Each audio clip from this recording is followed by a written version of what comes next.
பக்தியுடன் இதை வணங்குவோம் வாரி.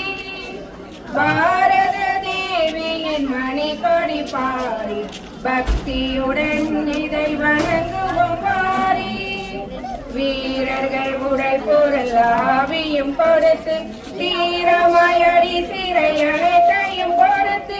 வீரர்கள் உடல் பொருள் ஆவியும் கொடுத்து தீரமாயடி சிறை அனைத்தையும் கொடுத்து. வீரனம் பாரத தேவிக்கு உழைத்து திகழ்வதை குறித்திடும் ஜெயக்கொடி பாரி. பாரத தேவி மணிக்கொடி பாரி பக்தியுடன் இதை வணங்குவோம் வாரி.